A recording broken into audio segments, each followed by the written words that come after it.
इसके बाद हमारे पास जो ऑप्शन मौजूद है सॉलिड के बाद, तो वो हमारे पास लीनियर है। तो लीनियर एक ग्रेडियंट कलर है, तो अगर हम इसको सेलेक्ट कर देते हैं तो आप देख सकते हैं कि हमारे पास एक ग्रेडियंट आ चुका है। मैं चाह रहा हूँ कि इस ग्रेडियंट को अब इस ग्रेडियंट को कोई कलर दूँ। लेट्स सपोज मैं इसको सेलेक्ट करता हूँ और इधर से मैं येलो की तरफ चला जाता हूँ। इसकी ओपेसिटी मैं हाई कर देता हूँ और ये इधर हमारे साइड पे हमारे पास ऑरेंज कलर सिलेक्ट है। इसको मैं थोड़ा सा और डार्क कर देता हूँ। ठीक है, इधर मैं अगर मजीद कोई ग्रेडियंट ऐड करना चाह रहा हूँ तो सेंटर में जिस पॉइंट पे मैं ग्रेडियंट को ऐड करना चाह रहा हूँ, तो मैं उस जगह पे जस्ट आकर क्लिक करूंगा तो उधर एक ग्रेडियंट और ऐड हो जाएगा, एक कलर और ऐड हो जाएगा। अगर मैं इस कलर को भी चेंज करना चाह रहा हूँ, मैं इस जगह पे ब्लू देना चाह रहा हूँ, तो मैं इसको सिलेक्ट करूंगा और ब्लू वाली साइड पर चला जाऊंगा। इधर से मैं लाइट ब्लू, पर्पल, जो भी कलर देना चाहूँ वो सिलेक्ट कर लूंगा। अब मैं चाह रहा हूँ कि इन कलर्स का जो एरिया है उनको एक्सटेंड यहाँ कम कर सकूँ, तो मैं इधर से सिंपली इनको ड्रैग करूंगा। इधर से क्लिक करके इनको मैं कहीं भी ड्रैग कर सकता हूँ। येलो को अगर मैं ज़्यादा करना चाह रहा हूँ तो येलो ले आऊँगा, अगर मैं ऑरेंज को ज़्यादा करना चाह रहा हूँ तो मैं इसको ज़्यादा कर लूँगा। आप देख सकते हैं कि मैंने इन दोनों को इंक्रीज़ कर दिया, इनके एरिया को, और सेंटर में जो ब्लू था हमारे पास वो बिल्कुल, आप देख सकते हैं कि इन दोनों एरियाज़ को मैंने ज़्यादा कर दिया है और सेंटर में जो ब्लू है वो बिल्कुल माइनर सा एरिया उसका रह गया है। तो इसी तरह से मैं अगर ब्लू को ज़्यादा करना चाह रहा हूँ, इनको कम करना चाह रहा हूँ, तो मैं इधर इस पॉइंट के ऊपर एक और नोड ऐड कर दूंगा और उसको भी वही कलर दे दूंगा जो मैंने उसको दिया हुआ है। तो अब हमारे पास ब्लू का एरिया ज़्यादा हो गया है और ऑरेंज का कम हो गया है। इस तरह से मैं अपने ग्रेडियंट्स को सेट कर सकता हूँ। इसके अलावा मैं जो हमारा रेक्टेंगल है इसमें मैं इन कलर्स को रोटेट करना चाह रहा हूँ, कहीं और लेकर जाना चाह रहा हूँ, तो उसको भी हम कर सकते हैं। हमारी ये जो लाइन है इसके नोड्स को हम सेलेक्ट करके मूव कर सकते हैं। लेट्स सपोज मैं ये नीचे वाले नोड को क्लिक करता हूँ, सेलेक्ट करता हूँ और इसको रोटेट कर देता हूँ, इस कॉर्नर के ऊपर ले आता हूँ। और इसी तरह ऊपर वाली लाइन को मैं ऊपर वाले नोड को मैं इधर सेलेक्ट करता हूँ और इस साइड पे ले आता हूँ। ब्लू वाला जो हमारा था इसको मैं नीचे कर देता हूँ, इसको ऊपर कर देता हूँ। हमारा येलो भी निकल कर सामने आ गया, ऑरेंज भी निकल कर सामने आ गया और दरमियान में ब्लू शेड आ गया। और इनकी जो मिक्सिंग हो रही है, उन मिक्सिंग में जो एक नया शेड बन रहा है वो भी हमें शो हो रहा है।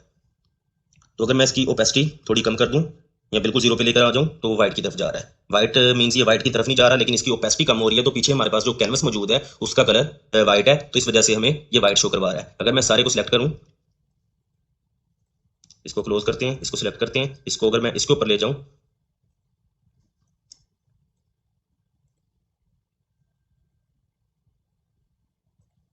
इसको अगर मैं इसके ऊपर ले जाऊं तो आप देख सकते हैं कि नीचे हमें वो वाला रेक्टेंगल शो हो रहा है जो हमारा प्रीवियसली पड़ा हुआ था कैनवस के ऊपर। तो ये जो व्हाइट कलर हमें शो हो रहा था ये कलर नहीं था, ये हमारे ब्लू कलर की ओपेसिटी बिल्कुल जीरो होने की वजह से वो बिल्कुल ट्रांसपेरेंट हो गया और हमें बैक का कलर उसमें शो हो रहा था। अब मैं इसकी ओपेसिटी हमने डाउन की थी, इसको मैं दोबारा 100 पे ले जाता हूँ। इस जगह पे मैं चाह रहा हूँ कि ये ब्लू कलर इनके साथ सूटेबल नहीं है, तो मैं कोई इन दो कलर्स के साथ मिलता जुलता कलर इधर लेकर आऊँ, तो मैं इसको सिलेक्ट करूँगा और इसको पर्पल की तरफ ले जाऊँगा और इसको सिलेक्ट करके मैं इसको भी थोड़ा सा रेड की तरफ ले जाऊँगा। तो अब हमारे पास एक बहुत ही खूबसूरत सा एक ग्रेडियंट बन चुका है। आप देख रहे हैं ये कितना हमारे पास एक डिसेंट सा ग्रेडियंट तैयार हो चुका है। इस तरह से हम अपने ग्रेडियंट्स तैयार करते हैं और उनको अपने डिज़ाइंस में यूज़ करते हैं। अब इसके बाद हम एक नई चीज़ देखते हैं। अब हमने लीनियर देख लिया, तो लीनियर के बाद हमारे पास ऑप्शन है रेडियल का। तो रेडियल में हम क्या कर सकते हैं वो भी हम देखते हैं। हम फिलहाल इस बॉक्स को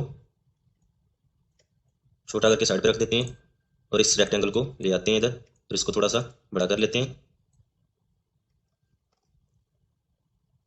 दोबारा हम इधर आते हैं सॉलिड से रेडियल की तरफ। इस कलर की ओपेसिटी हम 100% पे लेकर जाते हैं और इसकी जगह पे हम लाइट ब्लू कलर ले आते हैं। तो हम अपनी मर्जी से यहाँ भी इस कलर को रोटेट कर सकते हैं कि हम जिस तरह का हमने डिज़ाइन हमें रिक्वायर्ड हो हम उस लिहाज से इसको कर सकते हैं। इस तरह से हमें राउंड शेप में रेडियल मिल चुका है। तो अगर हम इसे रिवर्स करना चाहते हैं तो हम इसको रिवर्स भी कर सकते हैं। रिवर्स हम कैसे करेंगे, इस कलर को हम पिक करके इस साइड पे ले जाएंगे और इस कलर को पिक करके हम सेंटर में ले आएंगे। तो इस तरह से हम इस चीज़ को रिवर्स भी कर सकते हैं। इसके बाद जो हमारे पास पॉइंट है वो है एंगुलर। अगर हम एंगुलर को सिलेक्ट करते हैं तो आप देख सकते हैं कि हमारे पास एक नई चीज़ सामने आ गई है। इसमें हम क्या क्या काम कर सकते हैं वो भी मैं आपको डिटेल से बता देता हूँ कि हम इसके लिए सबसे पहले हम जो हमारा रेक्टेंगल है हम वो स्क्वायर में ले लेते हैं। तो इस रेक्टेंगल को हम उठा के इधर रख देते हैं। हम एक नया रेक्टेंगल डिज़ाइन करते हैं, उसको स्क्वायर में शिफ्ट प्रेस करके हमने एक इक्वली स्क्वायर में रेक्टेंगल डिज़ाइन कर लिया। हम दोबारा कलर्स में जाते हैं, इधर से हम एंगुलर सेलेक्ट करते हैं। इससे पहले हमें एक और काम करना पड़ेगा। हम रेक्टेंगल इधर से 1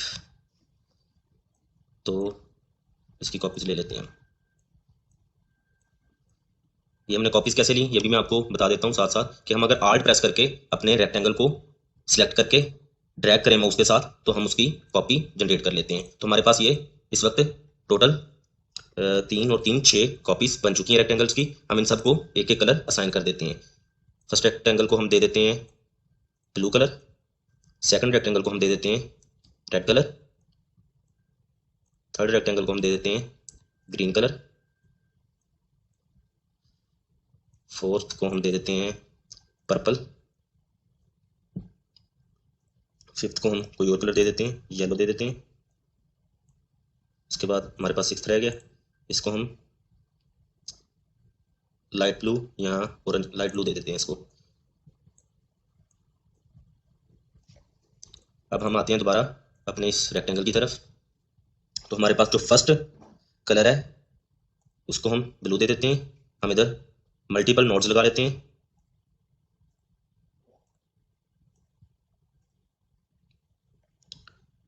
अब हम फर्स्ट को और लास्ट को सेम कलर दे देते हैं। इसको हम रेड दे देते हैं, इसको हम ग्रीन कर देते हैं, इसको हम पर्पल कर देते हैं और इसको हम येलो कर देते हैं। ये एक नोड हमारे पास और पड़ा हुआ था, इसको हम ये कलर दे देते हैं। अब हम चाह रहे हैं कि इक्वली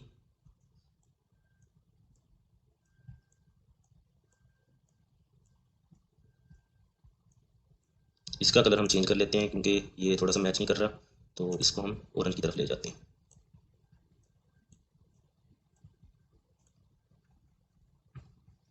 इसके बाद आप इसे इधर से क्लोज कर दें और इस जो हमारा रेक्टेंगल है इसको हम इधर से राउंड फिगर में ले आते हैं। तो आप देख सकते हैं कि हमारे पास एक बहुत ही प्यारा सा रेडियल बन चुका है डिफरेंट कलर्स के साथ। ये इतना प्रोफेशनली नहीं है लेकिन एक जस्ट एग्जांपल थी कि हम किस तरह से एक रेडियल कलर्स में हम अपना राउंड शेप डिज़ाइन कर सकते हैं, उसको ग्रेडियंट्स दे सकते हैं। तो इसके बाद हमारे पास ऑप्शन मौजूद है एंगुलर के बाद डायमंड। डायमंड कुछ इस तरह की शेप में आ जाता है हमारे पास और इसके भी हम कलर्स इधर से नोड्स को एक एक सिलेक्ट करके कलर्स चेंज कर सकते हैं। उसके बाद डायमंड के बाद हमारे पास ऑप्शन है इमेज का। देखें इमेज मैंने जैसे ही सिलेक्ट किया तो हमारे पास ये एक ब्लैक एंड व्हाइट बॉक्स से आ गई हैं। तो अगर मैं अपने कर्सर को इस जगह पे लेकर जाता हूँ तो ये मुझे चूज इमेज का ऑप्शन देता है। तो इधर से मैं कोई इमेज चूज करता हूँ, तो मैं इधर से डेस्कटॉप पे नहीं पड़ा हुआ कोई भी, तो मैं इधर से एक इमेज सेलेक्ट कर लेता हूँ। तो जैसे ही मैंने इमेज सेलेक्ट किया मेरे उस शेप के अंदर वो इमेज आ चुका है। तो हम इसको भी इसके साथ बहुत सी मैनिपुलेशन कर सकते हैं इमेज के साथ। इमेज को इधर ही एडिट कर सकते हैं, हमें किसी दूसरे सॉफ्टवेयर में जाने की जरूरत नहीं है। हमारे पास इधर मल्टीपल ऑप्शन मौजूद हैं, exposure, contrast, saturation, temperature, tint, highlights, shadows. हम इन सारी चीज़ों पे खुल के खेल सकते हैं। हम इसका एक्सपोजर इंक्रीज कर सकते हैं, डाउन कर सकते हैं, इसको ब्लैक एंड व्हाइट की तरफ लेकर जा सकते हैं, कंट्रास्ट को अप एंड डाउन कर सकते हैं। तो इसी तरह सैचुरेशन को हम कम या ज़्यादा कर सकते हैं, टेम्परेचर कम या ज़्यादा कर सकते हैं। तो ये हमारे पास मल्टीपल ऑप्शन मौजूद होते हैं कि हमें अपने डिज़ाइन की नोयत के हिसाब से हम इन सारी चीज़ों को चेंज करते हैं, एडिट कर लेते हैं। तो ये हमारे पास एक बहुत ही अच्छा फीचर है फिग्मा के अंदर कि हम इधर इमेज को इधर ही इंपोर्ट करके हम इधर एडिट कर लेते हैं अपने इमेज को, उसके कलर्स को चेंज कर लेते हैं। आज की क्लास में मैंने आपको कलर्स के बारे में डिटेल से बताया है, तो मैं उम्मीद करता हूँ कि इस क्लास से आपको बहुत कुछ सीखने को मिला होगा। आपको कलर्स की डिटेल अच्छे से समझ में आई होगी कि हम कलर्स को मैनिपुलेट कैसे कर सकते हैं, हम ग्रेडियंट्स कैसे बना सकते हैं, हम इमेज इंपोर्ट करके उसको कैसे एडिट कर सकते हैं और मल्टीपल ऑप्शंस हमारे पास मौजूद होते हैं। तो आज के लिए इतना ही। Stay tuned for next video. Thank you so much. अल्लाह हाफिज़।